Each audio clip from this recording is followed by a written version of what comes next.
I just used the. So now you're recording. Okay, cool. All right, so this is my friend George. We went to pharmacy school together, and as I said earlier before I started, he works in primarily HIV Hep C. He'll introduce himself a little bit, but yeah, have fun. Cool. Thanks, Chad. Happy to be here with all of you today. Took the day off of work. Decided I'd use this as an excuse to not work on a Monday. That was quite nice. So I realized I'm saying this to a group of people that have probably been in school all day today and are ready to go. Exactly right. It's like, oh shoot. Well, as Chad said, my name is George Constantinides, and I'm a pharmacist at HCMC. We're going to cover a lot of information today, and I'm going to try to highlight the key things that I think are of value to you as future providers. I wanted to have a lecture be kind of inclusive of lots of information, though, so hopefully this becomes a reference to you. Because of the volume of material in terms of topics that we're covering, it is hard to find that good single source to get answers to these questions, and maybe if but nothing else, this document can be a stepping point for you when you run into these issues in practice. So I don't tend to be a very formal speaker, and I want you to feel comfortable interrupting me throughout to make sure that we're clarifying issues and also to answer any questions that you have. This lecture is for you, so we want to make sure you get the most out of it. And I am going to try to get both of these computers. We'll do them both together so you've got the audio and the visuals to go with it. I do not have any disclosures. No one pays me besides HCMC, which is unfortunate, but those are the facts as I know them. We're going to talk about 4 major topics today. We'll talk about HIV as a broad subject class. It didn't really focus on opportunistic infection, so we'll focus really on the disease state of HIV. We'll then switch gears in talking about the 3 different varieties of hepatitis.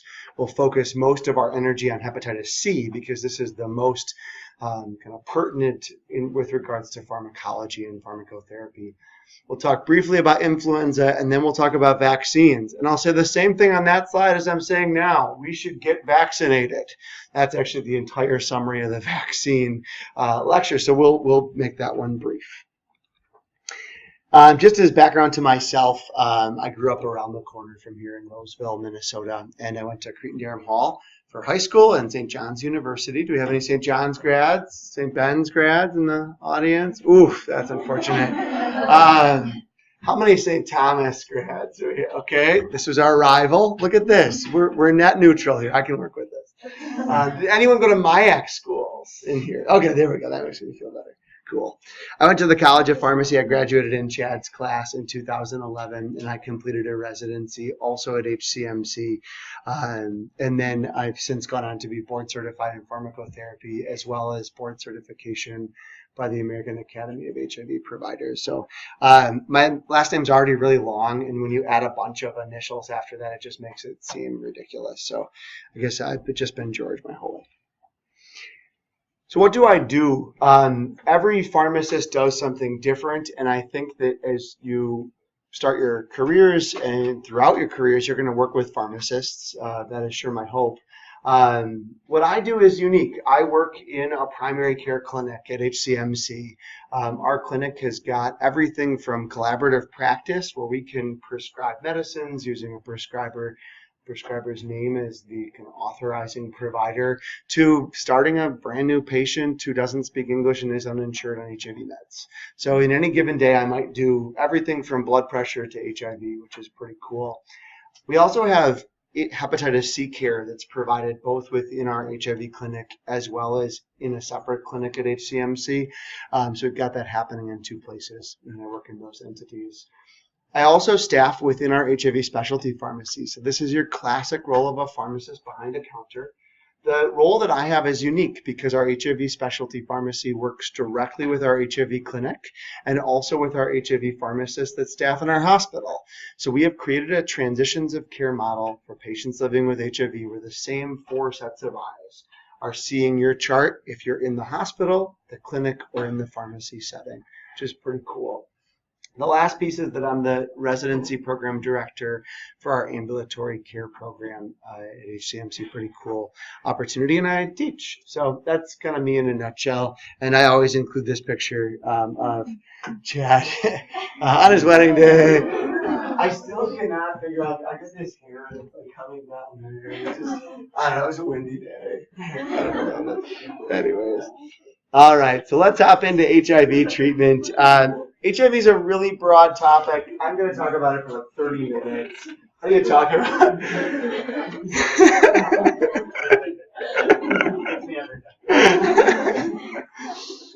How do you talk about a topic like HIV in 30 minutes? This is not an easy one. We're going to hit the highlights today. So HIV is really, when we think of it, a pretty young infection. When we think of things like gout, there's pictures that go back thousands of years that show images of what we think was gout. Hypertension, that's been trouble since long before HIV. But HIV came to fruition in the early 1980s. This was when we saw the publication of 2 articles, one on each coast, that highlighted some younger patients who shouldn't have gotten sick but did. And what they got sick with was infections that they shouldn't have had. It just didn't make sense. And this was the start of what we now know to be HIV. Pneumocystis is one of the more common of the opportunistic infections because the CD4 or T cell count, as it drops, doesn't have to get too low in order for this to be something that patients can succumb with. So we saw it more often than not. And at the time that HIV came out, we had no idea what was causing this infection, no idea whatsoever. We thought that it was these Lu1 cells, which turned out later to be the CD4 cells. And the truth is that at the time that this data came out, there was a clear thought in the media, in what we were seeing, that focused a lot on homosexual patients. We know how that HIV absolutely, positively does not discriminate in any way, shape, or form. And unfortunately, at the time that it came out or came to the public, it did seem that way. And initially, because we didn't know what it was and we didn't know what to call it, we called it 2 names. These were government-endorsed names. The first one is GRID, which was gay-related immunodeficiency. And the second was 4H, which is Haitians, homosexuals, heroin users, and hemophiliacs. These were the 4 cohorts of patients that seemed to be most afflicted by this ailment. We learned quite a bit in a short time. It was just 3 years later that a fellow by the name of Robert Gallo published an article that actually helped us understand what HIV is. And that was a real turning point when it came to HIV research. We better understood what was going on in the body. The only thing that was confusing is we really felt like HIV was some kind of funky malignancy, if but nothing else. We know that that's not true now. This being said, that initial research is still something that we're playing around with because patients living with HIV are at higher risk for cancers, and they're not good cancers. They're the types of cancers that are especially traumatic for patients. So there is a connection that started here, and it was estimated that the care for a patient in the early 1980s living with HIV would be about $42,000. And that was pure palliation. We were purely providing palliative care, and we saw that these patients simply didn't survive. So I've got a bunch of epidemiology information to share with you today. For the numbers geeks like myself in this room, this will hopefully kind of meet your appetite for this topic. So we think that there's about 34 million people living worldwide with HIV. We are thinking that about half of them are known to be having been diagnosed with HIV. So 1 in 2 people living with this ailment doesn't even know that they've got this infection. And then when we look at that second portion, the portion of patients that do know that they've got HIV, only half of them have achieved viral suppression, which is the therapeutic goal. Get that virus to the point where we can't find it in the blood. So 1 in 4 patients living with HIV has achieved their treatment goal. That is pitiful. And that is why we still consider this to be an epidemic, because of that reality. So I've got some Minnesota data for you. I have purposely not updated this slide in a couple of years because our data in Minnesota hasn't changed a huge amount. I'll walk you through this slide because it's just a little bit busy. On your left, that first slide shows us that we've got about 8,000 persons living in Minnesota with HIV. And the next piece of the bar graph, this is the linkage to care. This is a really, really important thing. So after a patient is diagnosed, within 90 days of their diagnosis, do they get in to see a provider about their HIV diagnosis? And we're sitting at about 85% here in the most recent epidemiology data. That means that 15% of patients don't go to see a provider in the first 90 days after diagnosis. That's not good.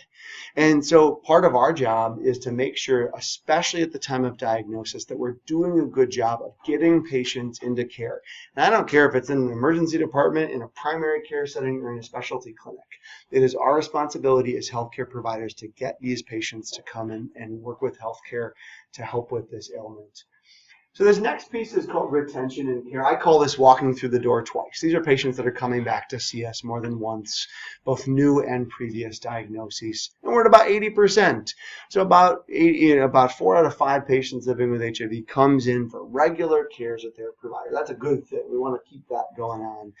And this last bar graph is very curious. It's the number of patients that are living in Minnesota with suppressed virus. So that means that their HIV RNA is below 200. That's the national benchmark.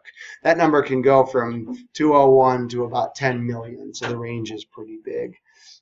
But that's what we'll follow first in blood tests when we start a patient HIV meds, is we'll follow that HIV level in the blood. So this is kind of interesting. 3 of 5 people that's living with HIV in Minnesota has suppressed virus. We think that it's probably a little closer to 65% now. That still means that 35% of persons living in Minnesota with HIV are not suppressed, and that is not acceptable. The data from HCMC is quite a bit more robust. We've got the largest program in the state, and we're closer to 90 or 92% suppressed. So as medicines have come to the market, we've seen improvements in their ability to do their job. Now you could argue that they simply work better. That makes sense, right? If you get a more efficient product, then you're going to have a better outcome. The other piece to this is that our old HIV meds, as I'm certain many of us have read about, were really toxic to patients. And so part of this was the newer meds work better. The other piece is they're way more tolerable, fewer tablets, smaller tablets. And so this graph, as it comes down, shows each of the brand new medicines that came out to the market and the viral suppression that we saw at that 96-week. In order for a medicine to get approved by the FDA, it would need to be a minimum of 90% of patients suppressed in this day and age. So most patients who take our newer medicines should achieve viral suppression if they're taking the medicines. We're going to come back to this slide a couple times, but I want to introduce it to you now because we'll use this as our medium to talk about each of the different medicines. Yeah? I have a question kind of about the paragraph before. Sure. So, like, does retention mean that they're, like, upkeeping their medicine, or is that just mean they're putting that with the doctor? And this is in our slide on this data here. Retention and care is, in essence, that they're coming in to see somebody twice a year and have labs done. Yeah. For the purposes of argument. Good question. So we'll talk through this picture real briefly because we'll talk about it a couple times. HIV comes into the body through a number of routes of transmission. We'll talk about transmission a little bit later, but sexual contact is by and large the most common of the transmission types. It comes in as RNA. We are DNA beings, so that's not real compatible. The RNA comes into the CD4 cells, the T cells themselves, and gets converted into HIV DNA, and that happens with the enzyme reverse transcriptase. And at the end of the day, that's where all of our research started, was in this particular area. Once it's become HIV DNA, it goes to place in our cells, the DNA goes, and that's in the nucleus. And it uses an enzyme called integrase to combine with human DNA. So RNA comes in, RNA becomes DNA, DNA gets glued together with human DNA, and now we've got something that we can work with in the normal process of transcription and translation. What comes out of that is more HIV protein. And it comes in long strands, right? Where this is a throwback to our time in biochemistry. And at that point, an enzyme called protease cuts up that long protein and allows it to leave the cell and head to more CD4 cells. In addition, when the virus is coming onto the CD4 cell initially, it connects to two receptors. Think of it as a lock and key, if but nothing else. And those receptors have also been targets of research and development for HIV medicine. So reverse transcriptase, integrase, and protease. Those are going to be your three drug classes that we're going to spend the most time on today. And you're going to hear them over and over and over again. And so I'm suspecting by the end of the next 20 minutes, you'll have these down. We've got medicines that target each of the enzymes that I mentioned, reverse transcriptase, integrase, and protease. We do have two medicines that target that receptor. However, one of them is no longer produced, and the other one is used in only the rarest of circumstances. So I've included them in this lecture, but if I were you and I was studying for a test on a gross amount of overwhelming material, I would not catalog that information upstairs. So don't worry about the entry and the fusion inhibitors, but we'll mention them as we talk through. You're going to see this slide 3 times today. There's a bunch of drugs that end in here. It can feel kind of overwhelming the first time you see these. So let's walk through them together. Every year we have an update to the medicines that are recommended for the treatment of patients living with HIV that are naive to therapy. And at the end of the day, we're taking one drug class and then we're adding to it. So you'll notice that each of these bullet points have got the names Truvada, or Descovy, or Epsicon. We call those backbones.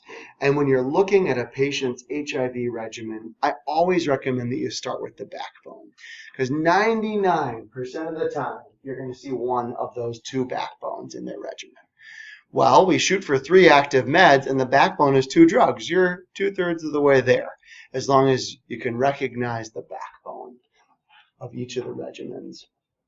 To that, we add an additional drug class.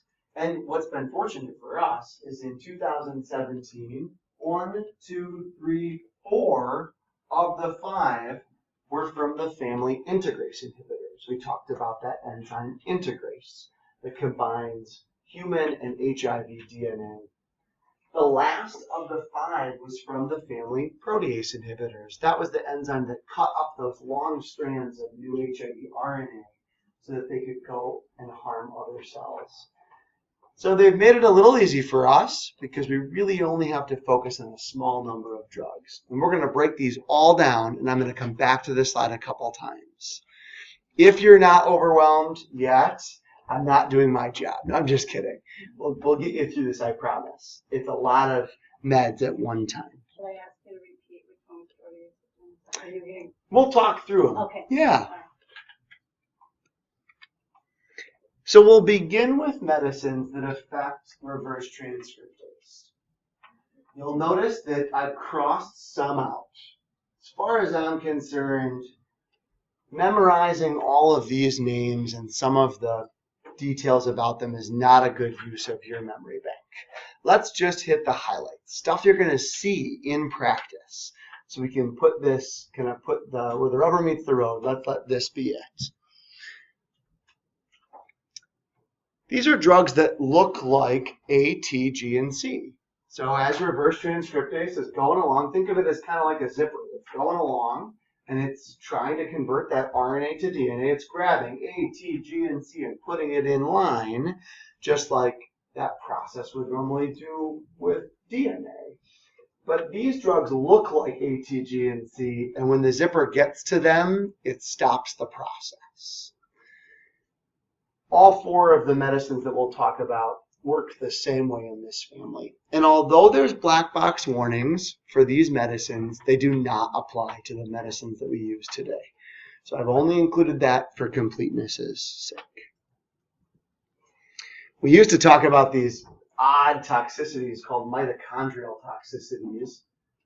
These were toxicities that we don't see anymore because they're from older medicines. Thank goodness. We do see a hypersensitivity reaction, however, from the drug abacavir, which we'll talk about in a moment. We do a special screening test to make sure that the medicine is going to be safe for those patients. And a small number of patients it won't be safe for, and in those patients we simply won't prescribe the medicine. We got other options. And the last here that I comment on is that one of the key medicines that we use in that backbone can be tough on the kidneys. And we'll talk about how we work around that. I like to lecture in terms of drug pearls. There's too much to know about these medicines. Let's hit the highlights. So abacavir is an agent that actually was developed at the University of Minnesota. And it's got some interesting data about it about cardiovascular risk. The data seems to show that that risk is pretty minimal. What's curious is that patients in the study that showed that those risks for heart troubles, there was a significant portion of those patients that were smokers. And I'm not sure if you guys have talked through this yet, but smoking is connected to cardiovascular disease. This is hopefully not a new topic. That was trying to liven things up a little bit here. Gosh. Anyways, abacavir is great because you don't need the kidneys in order to make this drug work safely. You're good to go regardless of the kidney function of the patient. And then there's that hypersensitivity, that special test that we do before we prescribe this medicine to patients. If it comes back positive, we don't prescribe abacavir, and if it comes back negative, it's totally safe, and you can continue forward with that. I put abacavir on the same slide as lamivudine because they come together in the same tablet. They're not necessarily identical medicines, but they come together. And I've included almost nothing about lamivudine because I don't want you to remember a darn thing about it. There's almost nothing about it. It's safe. It works great. It's put together in the drug Epsicom. So if you remember one thing from this slide, it's the name Epsicom and something about some test that you got to do before you get it. How's that sound? Is that a tolerable deal? I keep tripping on this guy. I'm going to move that over.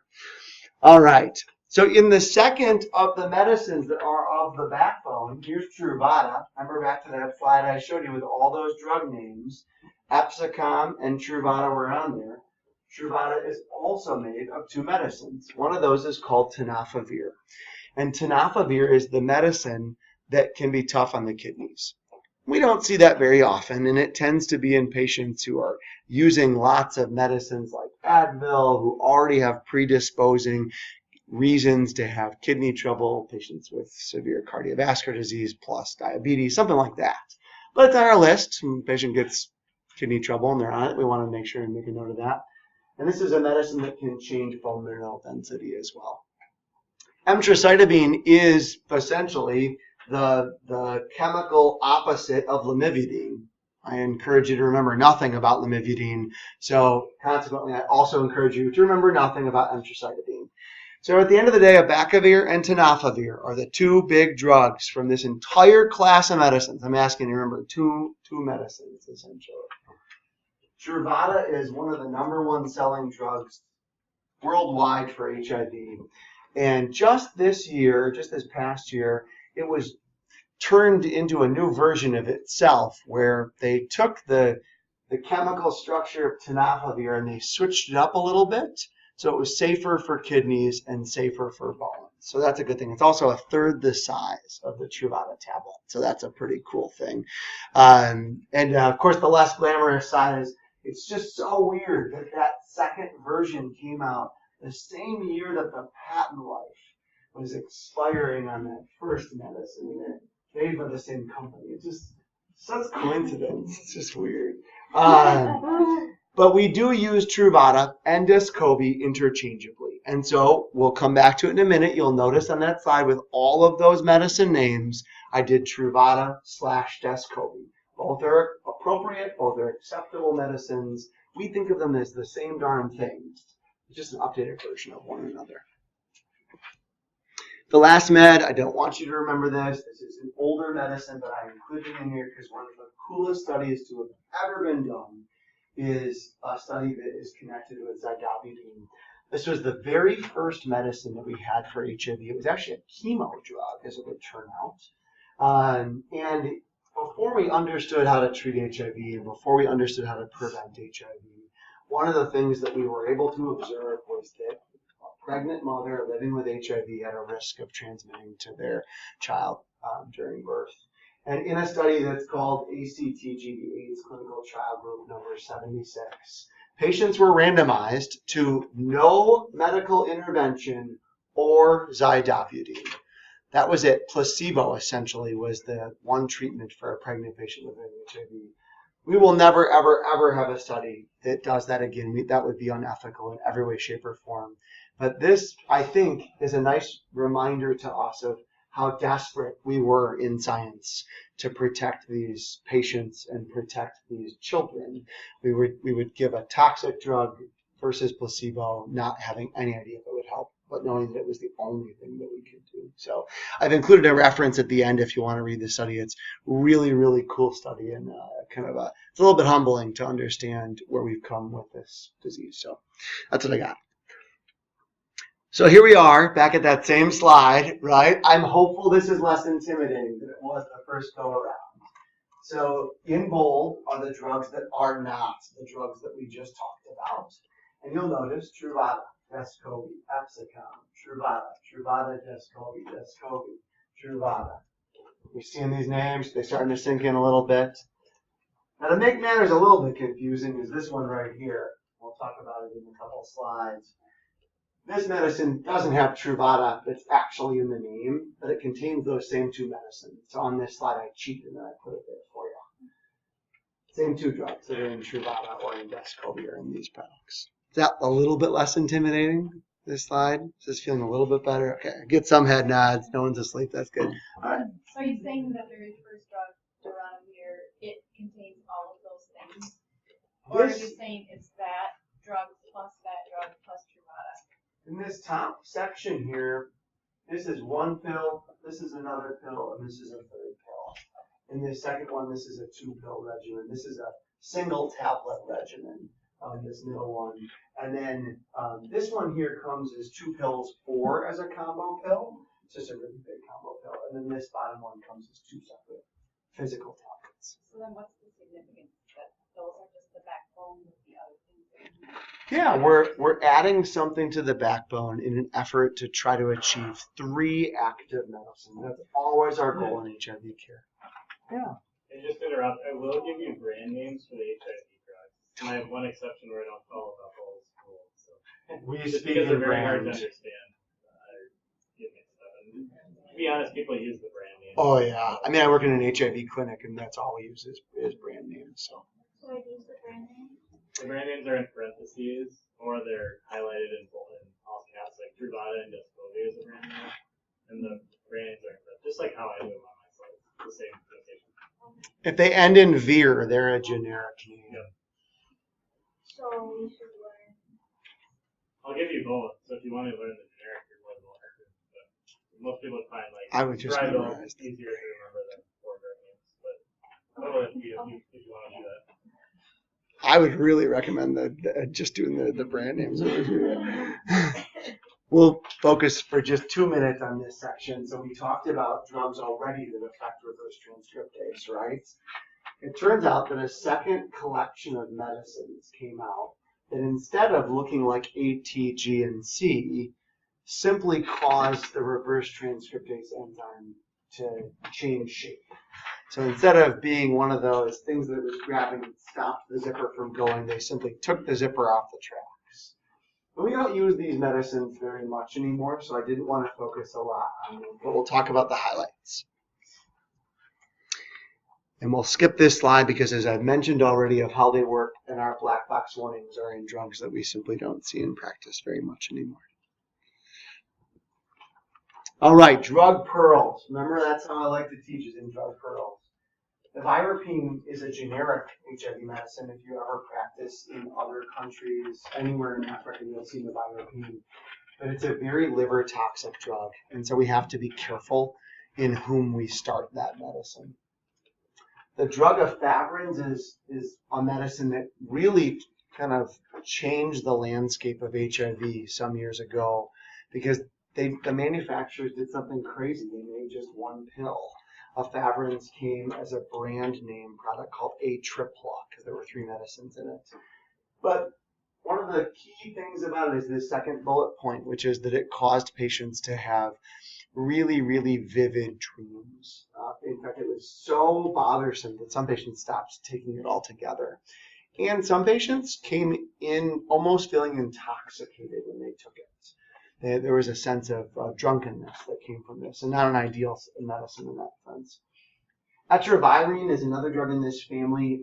It is very hard to get resistance. If patients are struggling to take their medicines consistently, the virus can actually change shape metaphorically and make medicines not work as well as they would. Atrovirine was developed to give us a solution when that happens. And the last of the medicines in this family is called rilpivirine. And I've included a little bit of information about it. These are not first-line recommended agents anymore. I've only included them in this presentation for your long-term benefit.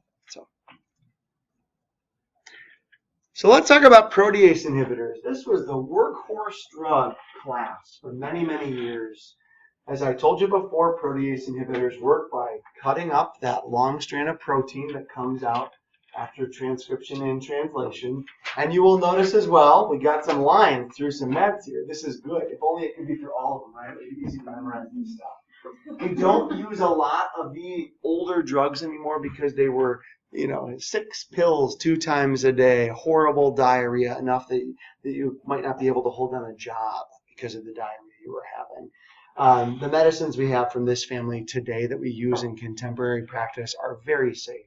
They're very effective and they're very well tolerated by patients. We talked about this already, so we'll go through that. As a family of medicines, protease inhibitors are known to cause changes to cholesterol levels. So if you had a patient that had terrible cardiovascular disease, I wouldn't be as excited about a protease inhibitor medicine as I might be from other classes. We don't see often those changes in blood sugar anymore, or the lipid dystrophy, or the hepatotoxicity, or the GI upset and diarrhea. That's kind of cool, right? So if we think about cholesterol changes, that's a really big key thing about these meds that you might want to keep an eye on. The other piece is that we do have one drug that we use in contemporary practice that does have a sulfa component to it. If you have a patient with a sulfa allergy, probably shouldn't use it. Yeah. You got it. Yeah. These were all things that were happening with patients who used to take those older protease inhibitors. So this is all gone away. Yeah. The cholesterol piece is still very real. The rest of these are much subdued with our current medicines.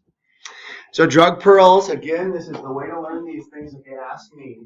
Ritonavir was one of our first drugs from this family.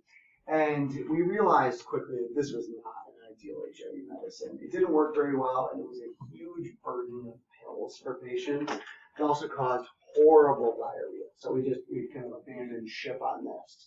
But what we learned is that many of these medicines move through our body, through our liver. And ritonavir shuts down the faucet, or so to speak, of that process. So let's pretend that our drug gets rid of the entire quantity in one day. And we use a medicine that slows that process down. It might be that the drug sticks around for a little bit longer. Well, most of the protease inhibitors that we use, their time in our body, if we didn't connect them with a medicine that slows down how fast they leave the body, might be 6 hours or 12 hours. But we're really shooting for once-a-day dosing on these. So what we do is we give the drug ritonavir, which extends the amount of time that the other medicine is in the body, and that lets us dose it just a single time per day. Does that concept make sense? This is a foundational drug concept, and it can be a little bit confusing. I'd like to think of it as you've got a tub, and you've got a certain amount of water that's coming into the tub, and you take the drain and you shrink the drain. So the amount of water that's in the tub stays in the tub a bit longer than it would otherwise. Is You know, I guess I can't speak to all utility of the word booster. In HIV, booster always means a medicine that prolongs the amount of time that the parent drug is in the body. Did you also say it's increasing the half-life? Is that the same? In this case, it would be extending the half-life. Yeah, we're letting it sit in the tub longer, which is better for patients. Yeah. Is it the same as like going down first pass? Is that what you're like? This would be a little bit. This has an overlap with first pass metabolism, but the almost entire excretion pathway for this is the liver, as opposed to a drug that goes through the liver and we lose a small portion of it in that first pass. This is a medicine that's almost exclusively eliminated from one spot. There's a parallel overlap though. So it's the only purpose of this drug is like this to be this booster? Bingo. Not used for anything. You got it. Its only purpose in practice today is to let us dose the other protease inhibitors once a day. And it's specific for you. It is. Yep. Yeah. You still have the diarrhea concept. That's a very interesting question. So we used to dose ritonavir 6 pills twice a day. That causes horrible diarrhea. We dose it now as a single pill once a day, and we do still in some patients get diarrhea. So 1/12 of what we used to use can still cause diarrhea. Gives you an idea what that full dose looks like. Does that make a little bit more sense as we talk through it? Kind of allow for that once daily dosing. That's better for patients. Patients will take medicines better if it's once a day versus more than that. So atazanavir is one of the two major medicines we use. It is under the name Reataz as its brand name. This has a very quirky side effect, and that is that it can cause scleral icterus. If you woke up one morning and the white parts of your eyes were yellow, I bet that you would be concerned. I know I would be. So we counsel every single patient on this. If you do not tell a patient this and they come in and they say, what gives? Head just shaking the head. It's about 1 in 10 patients, give or take. It is not a sign of fulminant liver failure. This is a drug that changes the way that bilirubin leaves the body, and this is a natural side effect of that. We do not use this medicine with proton pump inhibitors, medicines like omeprazole or Prilosec. The reason for that is that you just need that stomach acid in order to get atazanavir into the bloodstream. Darunavir is our big medicine from this class. Someone asked before about darunavir, which drug class was that from? Here's your answer, protease inhibitors. Darunavir works in almost every patient. It's relatively safe. This being said, this is the medicine. It's got that sulfa component. So if you have a patient with a sulfa allergies, this is the wrong choice. We have had two patients, I shouldn't say two, a couple patients, I think, who have actually died from reactions to this medicine, having no known history of a reaction to medicines from sulfa family. The last drug that I include in here is a drug that's brand name is Kaletra, lopinavir and ritonavir. I only include this in this lecture for one reason, and that is that this is a drug that comes as a liquid. So if you happen to have a patient that was intubated and sedated in the ICU, you could use this medicine to be one of their HIV medicines if you needed to, if they could only take medicine for the tube. The only comment that I would make is that this is 40% alcohol by volume. So have you learned about the antibiotic metronidazole? That one's one of our anaerobic drugs. That one causes a not so pleasant reaction when patients consume alcohol with it. So if you had a critically sick patient that was on metronidazole, this might not be an ideal way to give these drugs. So there you'll have it. As I mentioned before, we're going to blast through this section. Entry inhibitors, the idea is we're affecting the way that HIV interacts with those receptors on the outside of the CD4 cell. We do not use infubertide anymore. It's not manufactured, so you can't do that. Rinaviroc is still commercially available, but I can think of maybe 3 people out of 2,000 that are on this medicine. I do want to mention the brand names because I think that this is pretty cool. In my next life, I want to be a namer of brand names of medicine. Infubertide's brand name was Fusion. That's pretty cool. And Maraviroc's brand name is Cell Entry. These are cell entry drugs, right? Somebody got paid a lot of money to make those choices. It was not me. All right, so we'll go through these as I mentioned, and we'll hit the integrase inhibitors. These are our workhorses in today's world when it comes to HIV medicines. We have not had them very long, only a decade that we've worked with these medicines. And the most common new start in our clinic is this medicine right here, which is dolutegravir. So we'll talk a bit more about that than the other ones.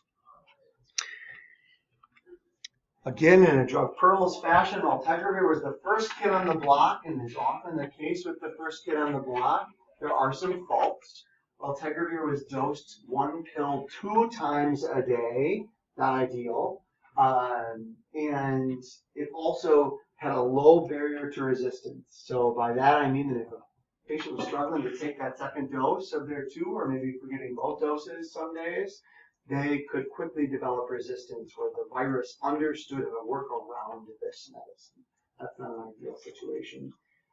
There's also a really cool, fun study that showed in a small cohort of male runners in Australia that they had increases in creatinine kinase, which is relatively meaningless to me, but it felt like a good drug pearl to share with you today. Alvategravir was the second of the medicines to come out. And this one comes in a single tablet regimen. This comes as 2 brand names. One is called Stribild, and the other is called Genvoya.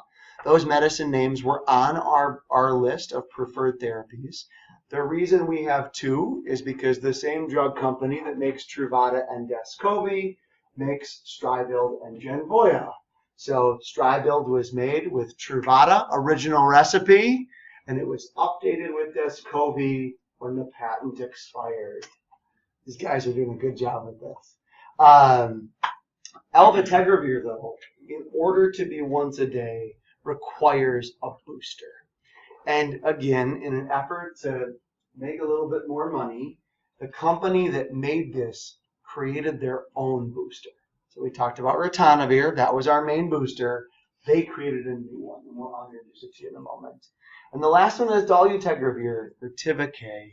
And Tivicay requires no booster, and it is dosed once a day. So in the sales pitch that I've given here, really I'm steering you toward this bottom option. HIV medicines as a family cause drug interactions. This is what I spend a majority of my day working through with providers.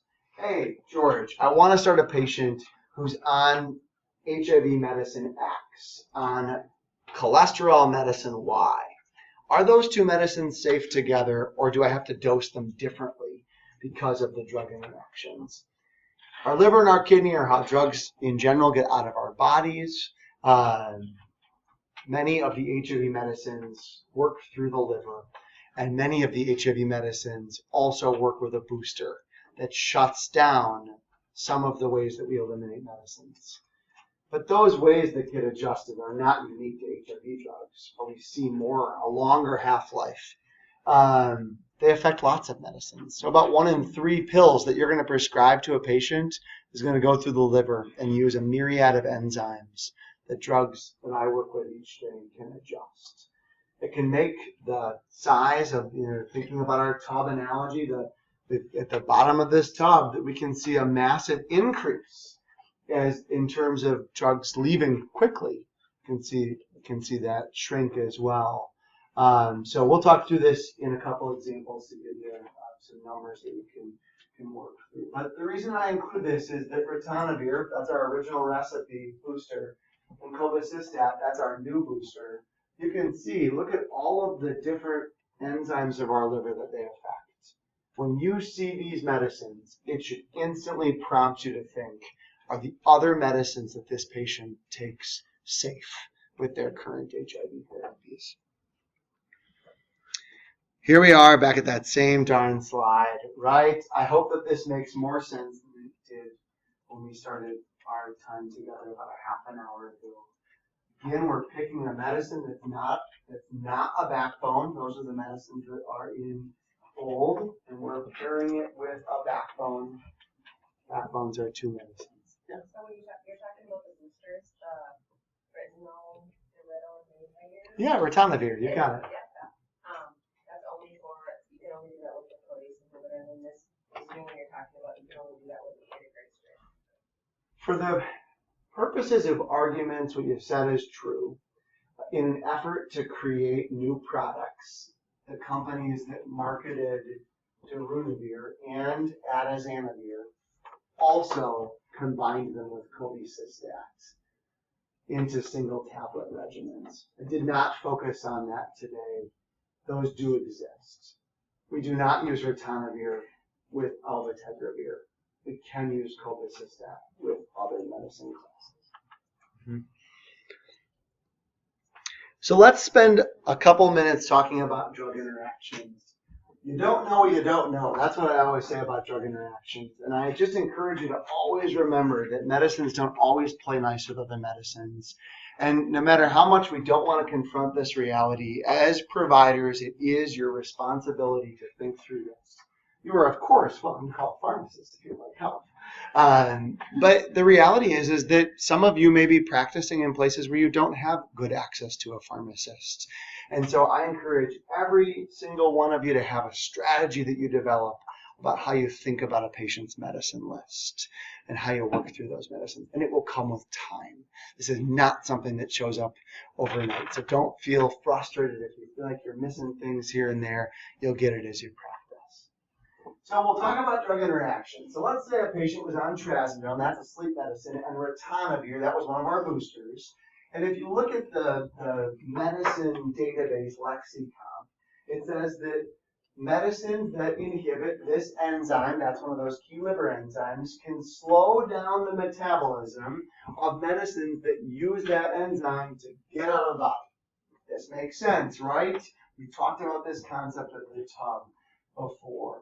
So if I look up trazodone as its individual medicine, what it says is that almost all of how it gets out of the body is that same enzyme that we know is affected by one of those boosters. So we're starting to piece this together. How useful was this first comment in helping you to pick a trazodone dose? Would you say it was very helpful, not very helpful? Feel comfortable even prescribing trazodone now that you read that? Relatively useless, right? So now we kind of narrow in and we go, well, that trazodone is going to be leading through the very same thing that we're adjusting. I really need to think about this a little bit more. And so sure enough, if we were to look this up now, we have some newer data about this with the actual changes. But in this case, we might choose in our clinic, let's start at half of the dose of trazodone. We know that it's going to be impacted by that HIV medicine, but we don't know how much.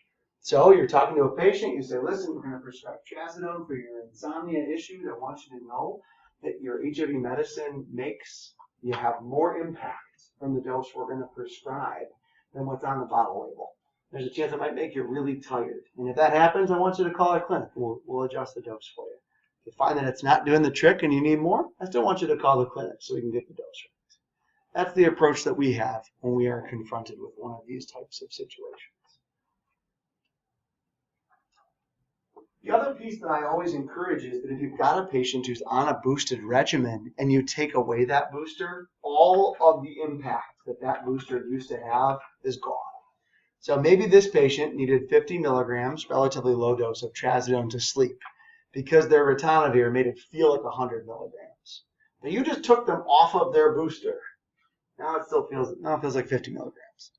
So sometimes we have to adjust medicines that aren't HIV medicines when we change drug regimens. This is the National Treatment Guideline website. I encourage you to just have this in your head or in your iPhone. You can get this on your phone. This website, free if I might add, has great data on how to work with drug interactions. It's got chart after chart after chart to say, if on HIV regimen A and prescribing drug B, what do you do? And sometimes it's we don't know. Sometimes it's do not do this. And other times it's you should adjust the dose to blood. It's really informative. I encourage you to take a look at it. It's the clinical guidelines section, and there's like 50 pages on drug interactions. Just pull it up sometime in your free time and take a peek. It's really, really informative for you. So you don't always have to know the answer, but knowing where to get the right answer is always a good thing. So here's a couple examples for you. We'll talk through these quickly because I know we want to finish up around 5:30. So let's say that a patient is an inhaled corticosteroid and a long-acting beta agonist for their pretty bad asthma. They're also on a boosted regimen. It turns out that one of the main agents that we use is called protease. This is a medicine you've heard of before. That you've heard of Flonase, that you've heard of Advair. That's protease. Protease gets a 350-fold increase in its blood level when you give it with a booster. Let me put that in different terms. I gave you $1, and you now have $350 because you gave it with Truvada. How's that for a measurement? We've had patients that actually go into adrenal suppression as if they were on 100 milligrams of prednisone a day because of an inhaled or intranasal medicine. Do not think that just because you're breathing it or taking it through your nose that there's not consequences to that. There are other medicines in this family. It feels like the medicine beclomethasone or Qvar is the medicine that we see the shortest or the smallest impact from. So there's a real life example with real data about this, and I've put in some suggestions for you. Erectile dysfunction is another medicine that we see quite often as patients living with HIV are aging longer, and which is a beautiful thing. Medicines like sildenafil are being used more often. So it turns out that there's an 11-fold increase in the blood levels of Viagra when a patient takes it with ritonavir. We want to use really, really low doses if we're going to be concurrently prescribing these together. Sildenafil, kind of a cool drug, was originally developed as a blood pressure agent. I thought that would be a good antihypertensive.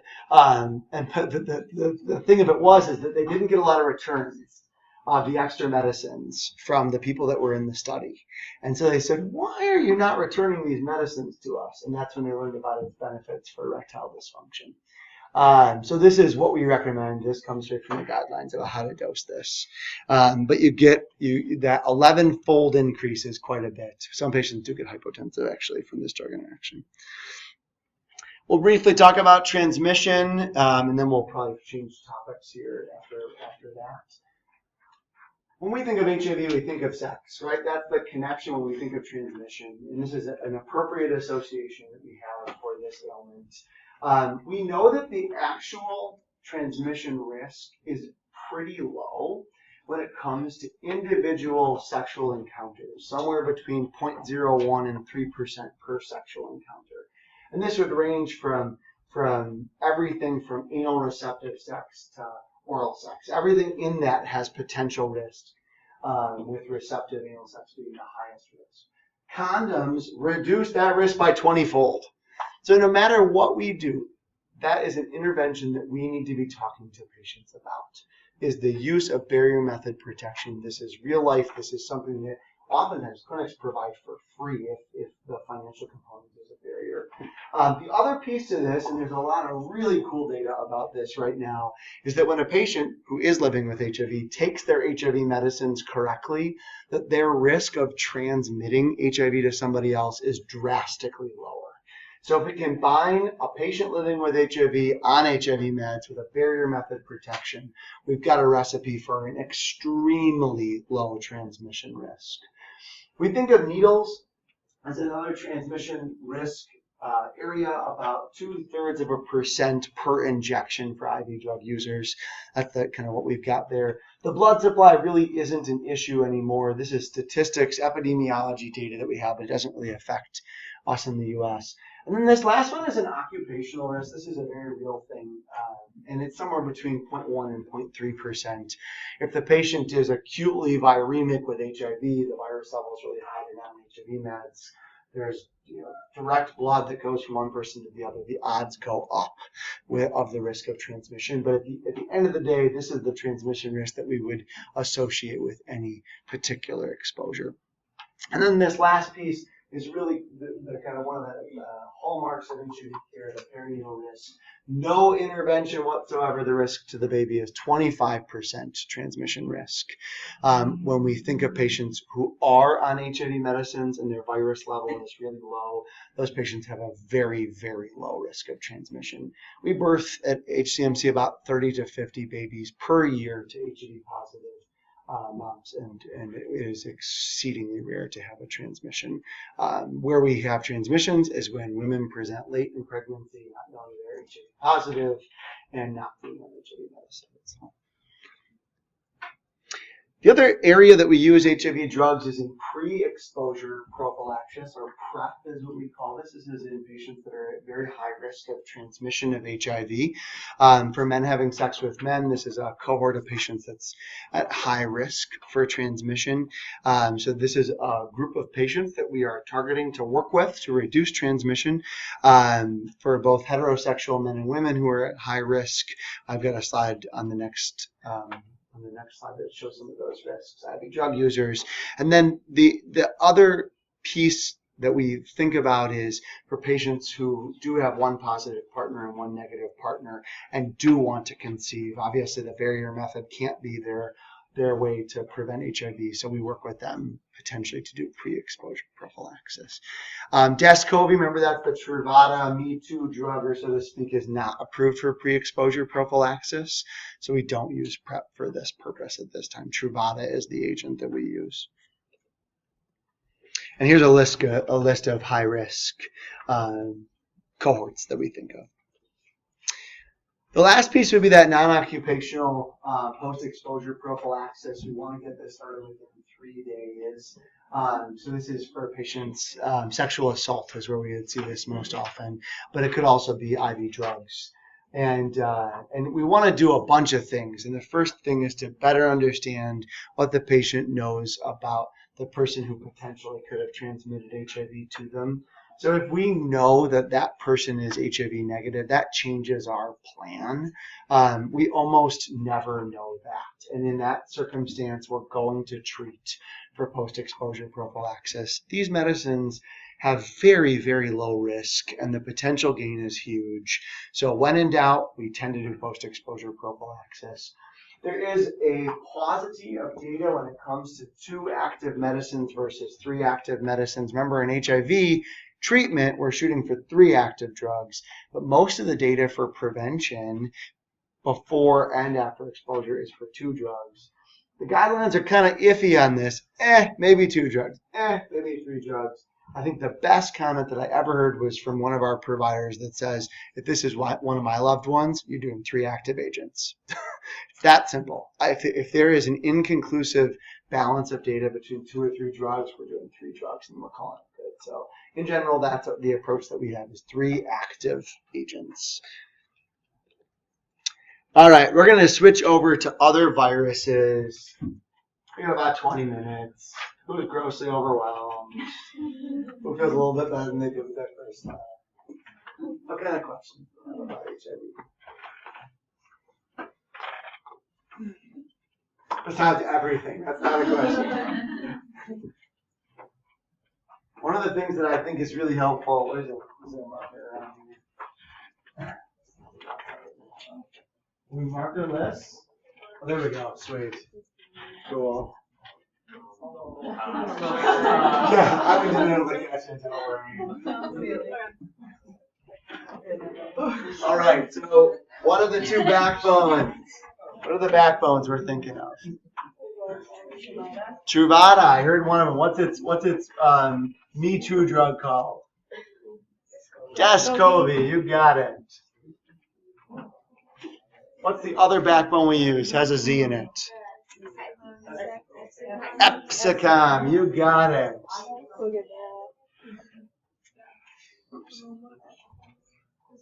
We're always picking from one side, and we're always picking from the other. What are some of those other drug names that we would pair with those medicines? Did you say ritonavir? Yep, so ritonavir is one of them, and we'll do that with the drug darunavir. We always boost that one, so there's your ritonavir. The other medicines we use. Starts with a D. Oh, wait, that was it. There is one that starts with a D. That's dolutegravir.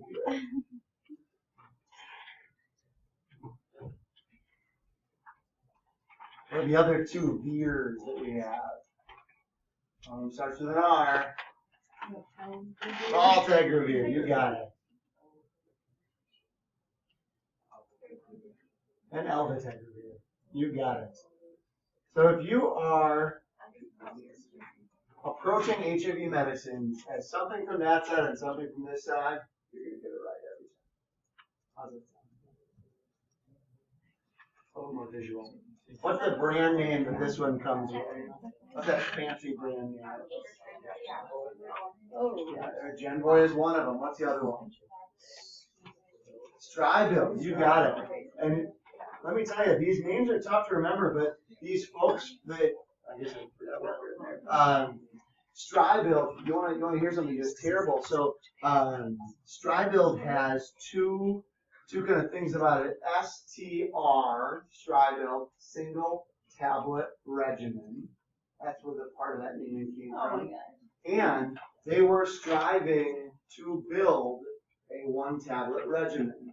So what did they put on that darn pill? The number 1. That's it. Striving to build a one-pill regimen. So that's where Stribil came from. And Genvoy is just that me too. What did they sub out? What did they take out of Stribil and put in for Genvoy? How are those different? The answer is on the other side of the board.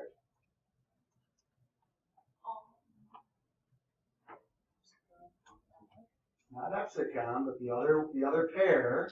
This one's got Truvada. This one's got Descovy. Same exact medicines, but paired with a different backbone.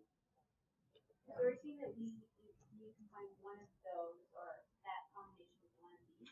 Pretty much. That's HIV medicine 101. You got it. So what is this last stuff that you just wrote down?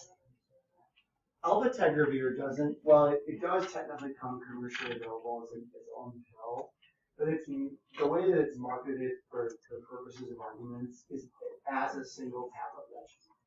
So alvategravir comes with a booster, and then it's either put together with Truvada or Descovy, but it's all into a single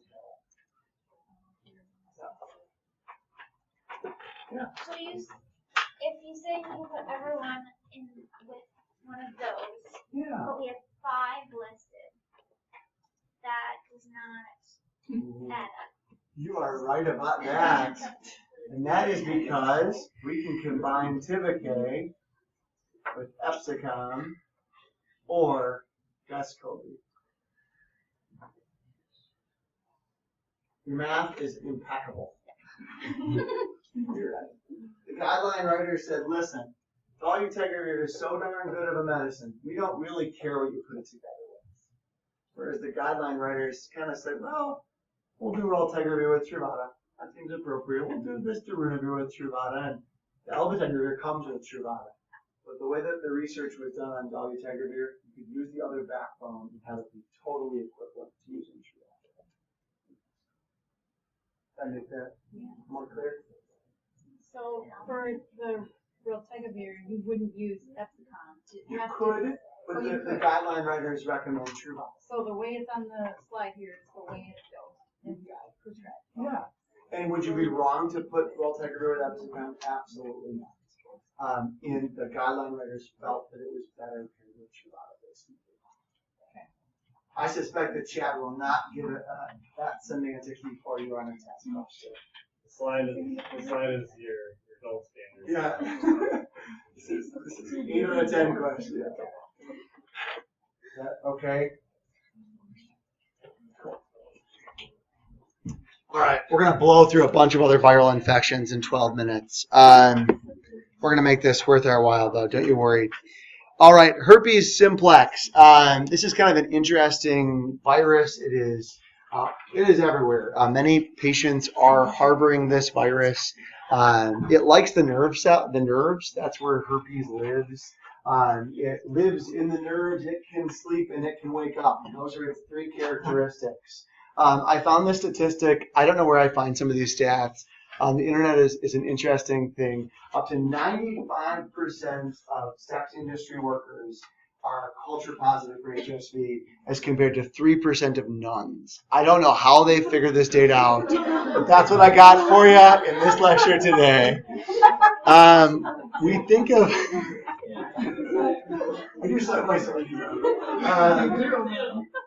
we think of HSV1 as being above the waist. We think of HSV2 as being below the waist. But in practicality, we treat both with the same medicines, and they both can go above or below the waist. So this is more of a classical interpretation of herpes simplex virus.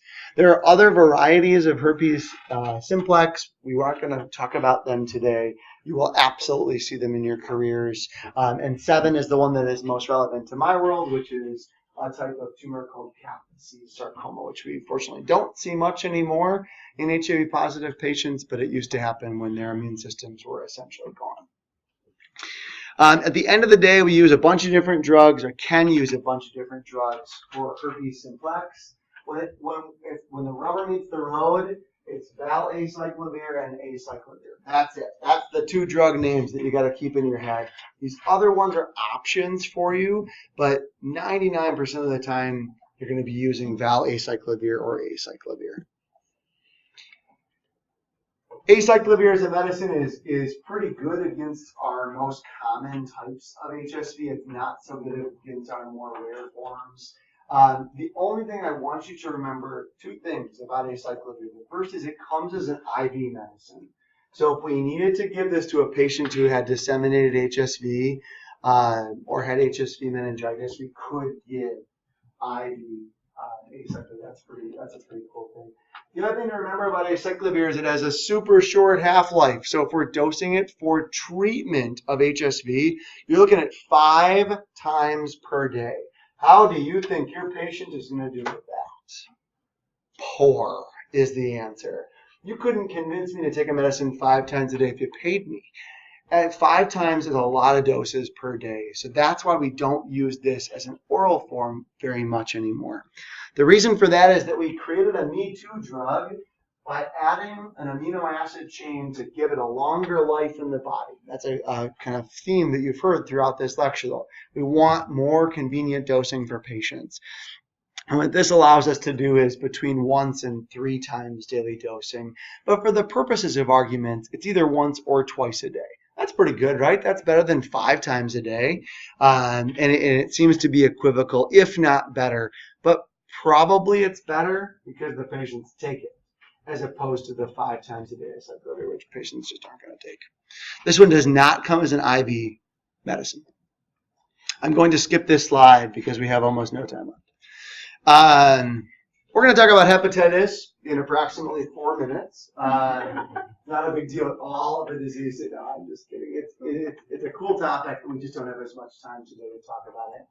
Hepatitis A is really a fecal oral illness. It's typically self-limiting. Patients will come into you either having symptoms or having had symptoms.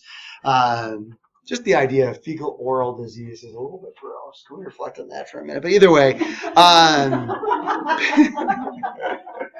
patients tend to have symptoms that are divergent into non-liver symptoms or liver symptoms. And the liver symptoms are pretty uncommon.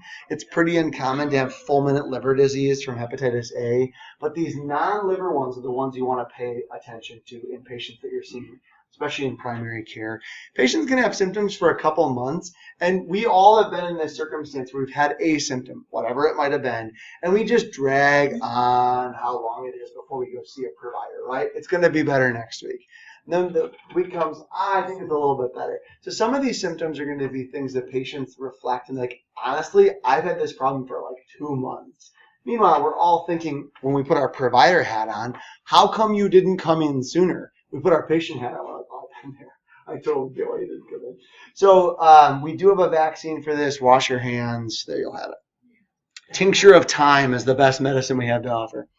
Hepatitis B is quite a bit bigger of a topic. We won't talk about it in detail today because we don't have to often treat this, especially in a primary care setting. This is a DNA virus, and We do obviously have a vaccine for this ailment. We should be encouraging that in our patients. This is a good thing. We don't want patients to get this. There are multiple phases to hepatitis B, just as there are for hepatitis C. But that acute phase in hepatitis B tends to look a little bit like A, but can have more liver-related symptoms. And then there'll be these kind of spurts where patients will have these flares of hepatic symptoms, where their LFTs might rise. They might notice changes in their urine color or abdominal pain. And this is something that we do take note of in my world.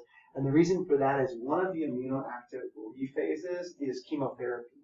So we do want to know a patient's hepatitis B status depending on their chemo, because as we knock their immune system out, they might have a hepatitis B flare depending on the chemotype. We don't tend to treat this in the U.S. very often because of vaccination, but we may, as part of your careers, be doing this. We make that decision based on how the patient is doing and what their hepatitis B DNA level is going to be. And we do tend to look at this over time. A point in time is not as helpful as a couple different tests. And then depending on how the patient's liver is doing, right? If when in doubt, if we need to save that liver, we're going to save that liver. So if we have a patient that we don't think needs treatment because their symptoms are pretty minimal, we won't do this. But if a patient is going to be chronically exposed to some type of immunosuppression, say a patient living with HIV, is there a did I not include tenofovir on this? Oh yeah, I'll tell you. Tenofovir is another we can use. Lamivudine is another one that we can use for hepatitis B treatment and prevention. And entecavir is the version of these medicines that we use when that hepatitis B is resistant to our normal treatments. What I think you should remember about this is that we do have medicine options, but we don't tend to have to do that. Let's talk about hepatitis C. This is really big right now in the news. Who's seen an article, a commercial, something, yada yada, lots of money, people dancing, because that's how those commercials are designed.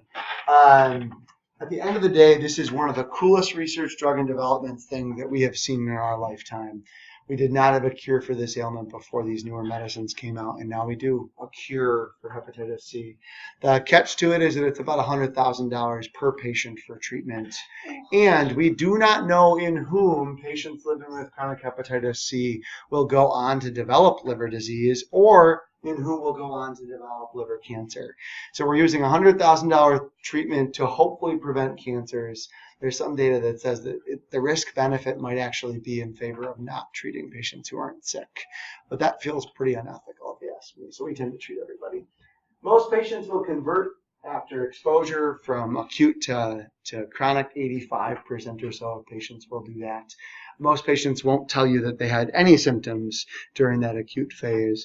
We used to use a medicine called interferon. We don't anymore because it was a horrible drug. We use ribavirin sometimes for some patients. But if you ever work with a patient who you are treating chronic hepatitis C and they have either been living with this ailment for a long time or they have been previously treated, they are going to tell you that what they have read or what they have heard about these drugs is that they are horrible. And if they know that their regimen includes ribavirin, they sometimes will refuse even to have treatment because of that bad rap.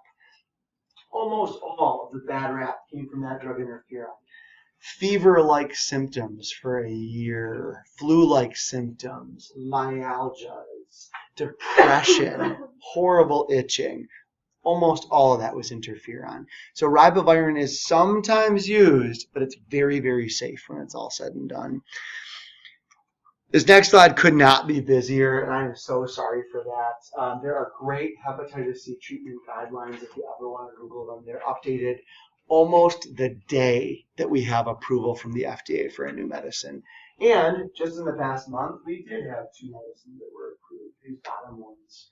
So I crossed out regimens that are not clinically relevant to you. I want you to not know anything about them. This top medicine is called Harvoni. Harvoni was the first 1 pill, once a day regimen that came to the market. When you see those pictures of people, they're like dancing in a field and say you should talk to your doctor about Hep C, this is the drug that they're advertising.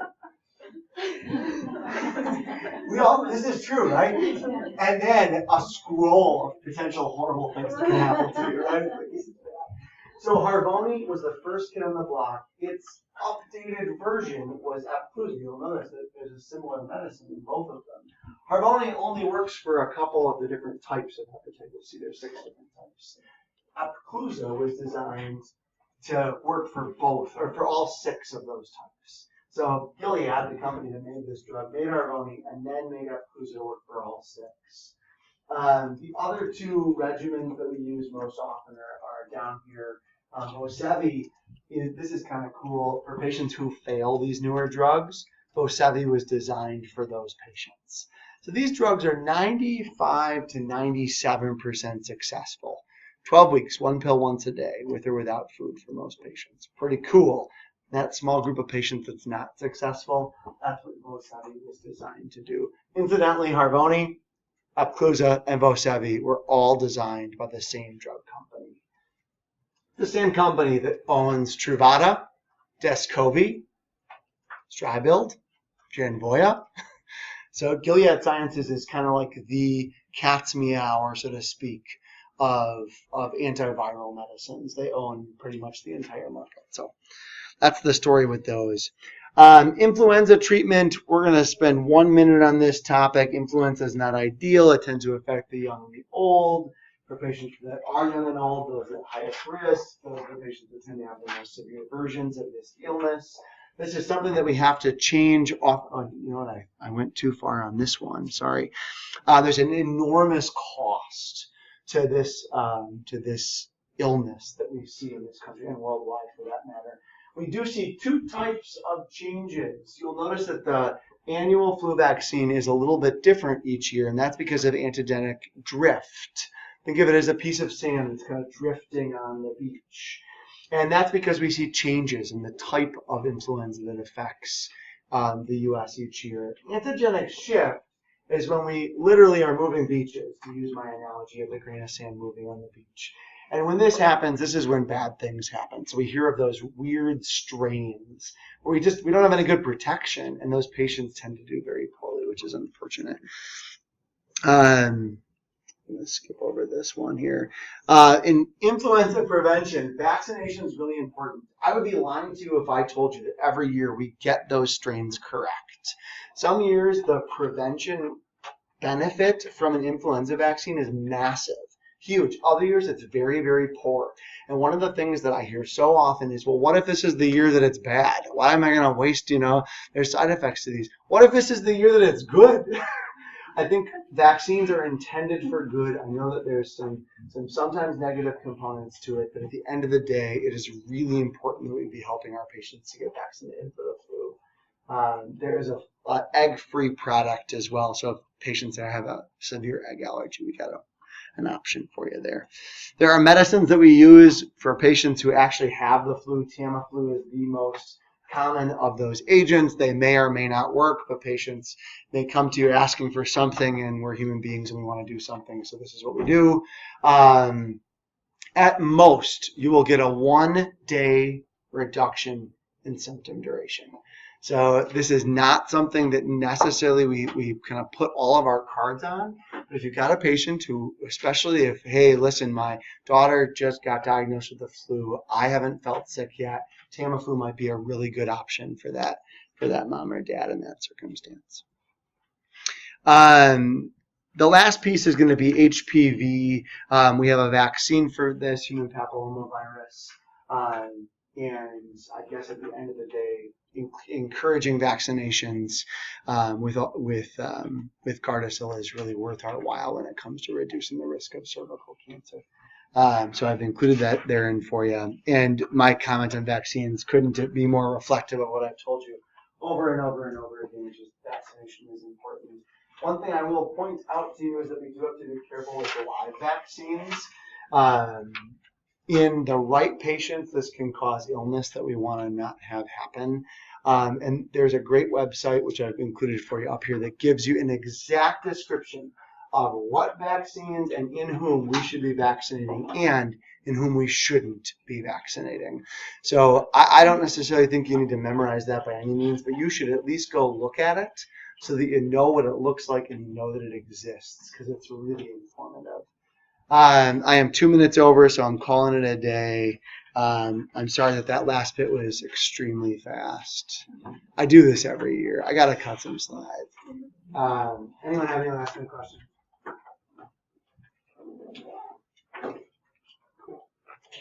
All right.